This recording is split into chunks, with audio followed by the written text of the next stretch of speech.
I found a new way of living. I found a new life to find. I've got the fruit of the Spirit. I'm abiding in the vine. Dati, hindi ko alam kung saan patungo ang aking buhay. Hindi ko alam kung ano ang plano ko para sa susunod na gagawin ko sa buhay ko, sa mga anak ko. At ayun, nangyari na pinakita sa akin ng Lord na nangusap ang Diyos sa akin sa buhay ko na ano ba talaga ang mas magandang plano ko para sa pamilya ko. Ito yung nakita ko kasi na ang aking mga anak, ano ba ang dapat kong ipamana sa mga anak ko. Kasi wala akong nakikita na kayamanan na meron ako dahil nga magulo ang aking buhay. Ngunit dahil ang Diyos ang siyang kinuha niya ako doon sa lugar na yon, magulong buhay ko. Ngunit ang Diyos talaga na ilalayo ka niya doon sa kapahamakan. After ng lockdown, binigyan ako ng task ni my mother na nagluluto daw kasi nawala ng cook nung time na yun. So walang cook. Biglang nilapitan ako ni ni mother na, sige mag-cook ka. Para sa kasi yung luto ko pang bahay lang, pang aming pamilya lang. Sabi ko, Lord, paano kaya to? So halap na magre-reklamo kay mother, ipinag-pray ko, sabi ko, Lord, alam ko, wala, hindi, sarili ko, kasi sabi ko, Lord, wala akong talent, hindi ko alam. So sabi ko, sa'yo ko pinagkakatiwala ko ano man yung ibibigay mo sa akin kasi eto na siguro ka ako para hanggang hindi ko na-expect. It's para sa miracle kasi hindi naman talaga ako marunong magluto eh. Talaga pong hindi ako marunong magluto. Nagulat na lang ako na niluluto ko siya. I-response sa akin ng mga nilulutuan ko ng mga taga-LIC member, masarap. So talaga yung wisdom ni Lord, binigay niya sa akin. Talagang ang laging sinasabi sa kanila, ang galing ko magluto. No, binigay sa akin to ni Lord, hindi dahil sa pamilya. Dahil binigay to sa akin ni Lord kasi talagang ibinigay niya yung talent niya sa akin. Kaya una kong ginagamit ang talent na yun sa LIC.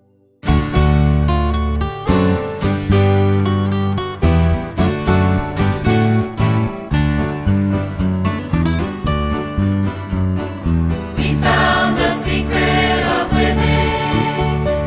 We've seen the vision divine.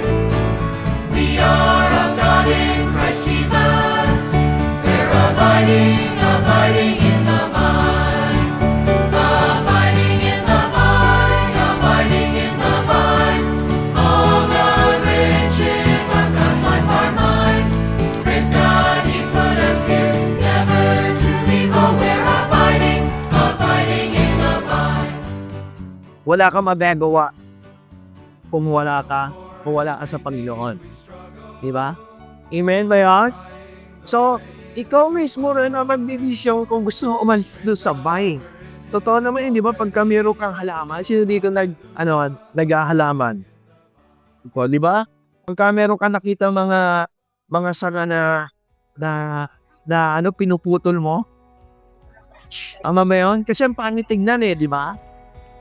And sometimes God remove those kailangan na mawala sa iyo. Even though they are good. Diba? Even though they are good, then yet God wants them to be removed. Kasi nakisang Panginoon, nakakabit ka lagi sa true vine. Higher than the mountains that are faith, stronger than the power of the grave, constant through the trial and the change. One thing remains. So, nung sa Tri-Field Bible Study, nung ako nakatanggap sa Lord, ako yung una talaga. So nung nakatanggap ako kay Lord, although hindi na matagal ng panahon, 2013 po yung nag-umpisa, at pasalamat din po ako na nandala po yung aking pamilya sa kay Lord at sa LIC po. Never runs out on me.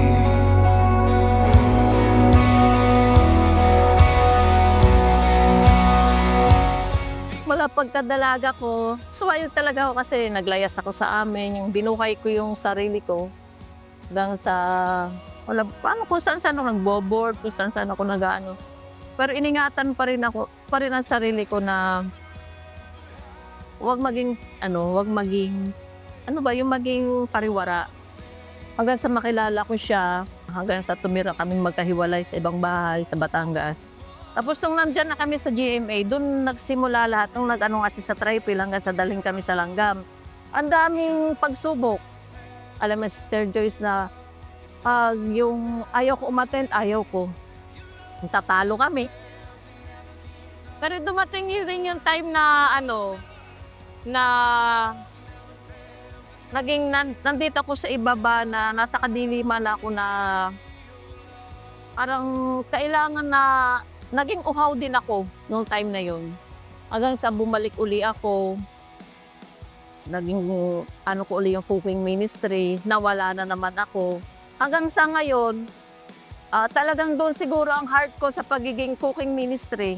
Kaya yun, sa tulong ni Lord, kailangan ko siyang maipagpatuloy para na rin maipakita ko sa mga anak ko na kailangan namin si Lord sa buhay namin.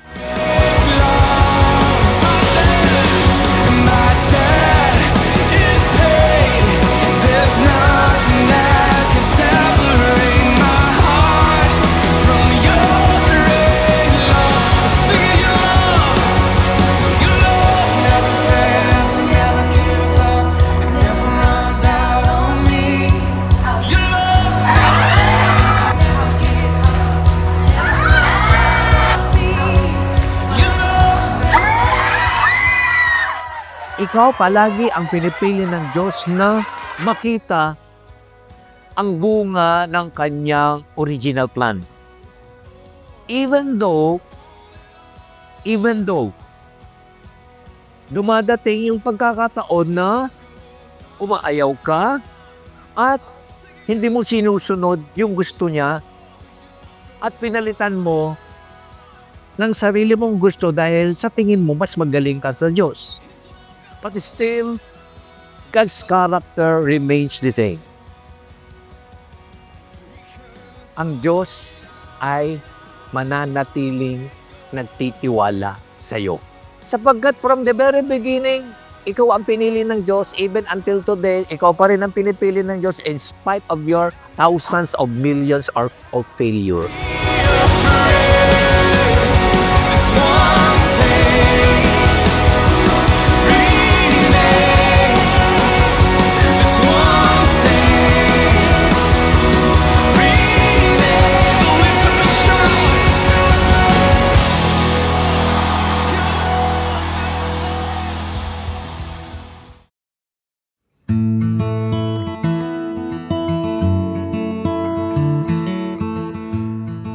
Since na natapos akong maoperahan, dumiretso na ako sa LIC. Kaya doon nabago yung pananaw ko sa sa Panginoon. Ako'y natuto ng makikipag-ugnayan sa Panginoon. Doon ko naranasan na maganda ang kinahinatnan para sa akin. Yung pagkilos ng Panginoon sa akin ay hindi siya biglaan, parang pinaprocess ng Lord tayo upang mabago yung ating buhay sa pamamagitan ng pagbabasa ng Bible, pamamagitan ng pakikipag-fellowship sa mga brother and sister at mag-attend ng service sa church. Orange Racers, ready now! Ready now! Yes, start! Orange, orange, orange, orange, orange, orange, oh! Asim, asim, orange, orange, orange, orange, orange, orange, oh! Asim, asim, goodness, goodness, and multiply. Bigyan na ng ating team. Tara na, go spread your life. Huwag ka pumunta sa lilim. Ready! Ready! Ready! Ready! Oy, Josh! Ikaw po ang papataan. Very happy! Very joyful! Very! Very very kind. Very gentle. Very self-control. Very good. Abo. Abo. Abo. Abo. Abo. Abo. Ay, may ililip na. Ibubuhatin. Si ano daw? Si LM. Let's go, boy. Tsaka si Papa.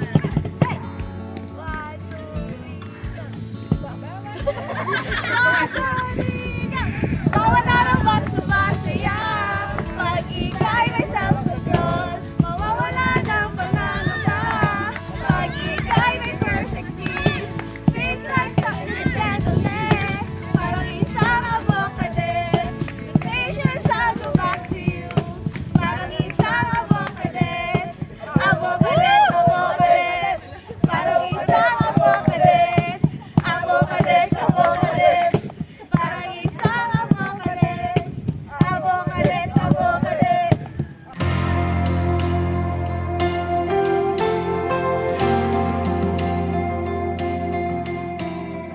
Before po ako i-invite ni Leila is wala po talaga akong parang church life po.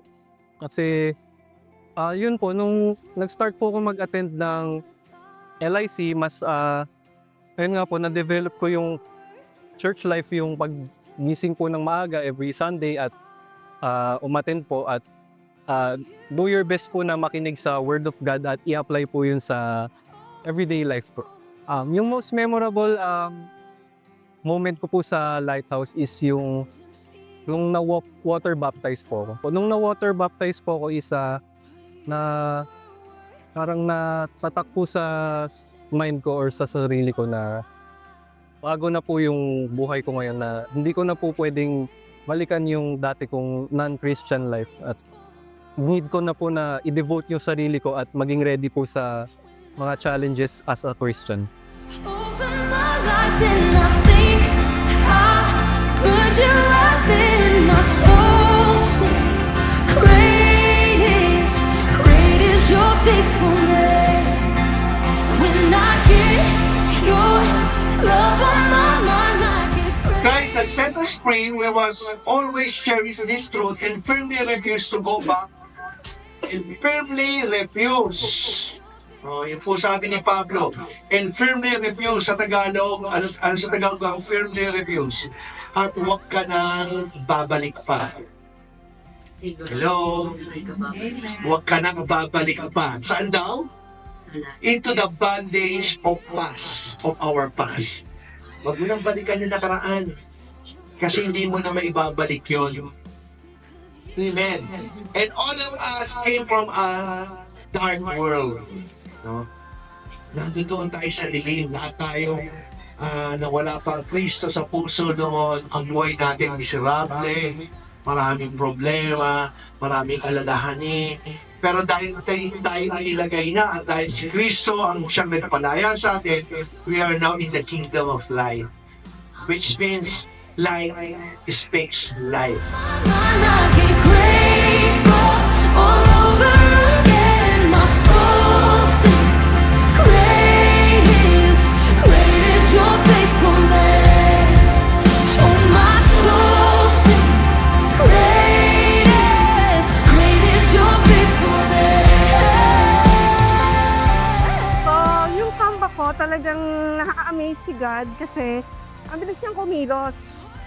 So, I chatted Pastor Romel if pwede akong bumalik. So, sabi niya, oo, lagi daw ako may babalikan. Sabi niya, lagi daw ako may babalikan sa LIC. So, that's a very good decision for me. And so far, okay naman po. Before, nagre-retreat na rin po ako. Pero iba rin po kasi daw kasi more on interactive siya and ewan ko, parang ang saya lang talaga. Ganun, nakakapag-bonding lahat. For me po, technically parang nasa observing stage pa lang ako. Tinitignan ko pa kung ano yung nangyayari sa loob ng church and I feel like yung pinaka natutunan ko talaga is more on believing.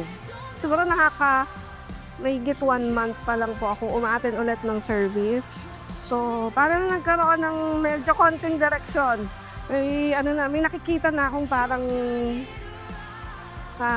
something na talaga may plan si God. That's why pinabalik niya ako ulit sa church. So, looking forward sa mga magaganda pa pong mangyayari in the future.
It's my prayer that the youth and children ministry will be the next generation that will lead this country and our church dun po sa magandang plano ng Lord, especially sa Pilipinas at sa mga simbahan na kung saan ang kanyang gospel ay magiging mapapalaganap, no, hindi lamang sa school kundi sa bawat family na maapektuhan nila in the next generation to come.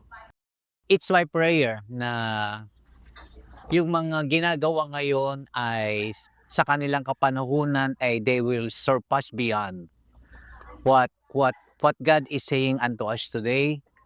And we wanted to produce a generation that would have a powerful impact to the school, to the community, to the business sector, and to all the sectors of society.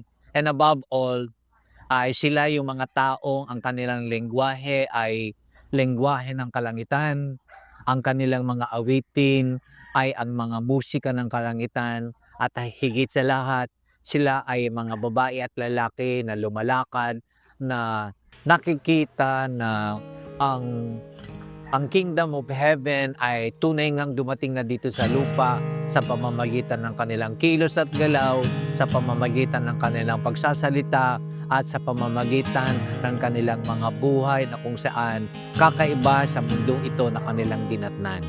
I love you, Lord. Oh, your mercy never fails me. And all my days I've been held in your hand. This year, 2025, na tinawag tayo na maging mabunga, dumami, not only in terms of quantity or numbers of attendees, but most especially in quality, in raising up, no? Sabi ko nga, the new generation that will fulfill the mandate ng ating Panginoon na to spread the gospel, to be a witness to all nations, at maging ang pangalan nating Panginoon ay ma-raise up ang banner niya. Of course, if we grow in numbers, we'll be expecting that our church will go bigger and will be transferring to a bigger place with new things na magagawa ng ating simbahan in the future or in the next 5 years. I'll be 66 then. And in darkest night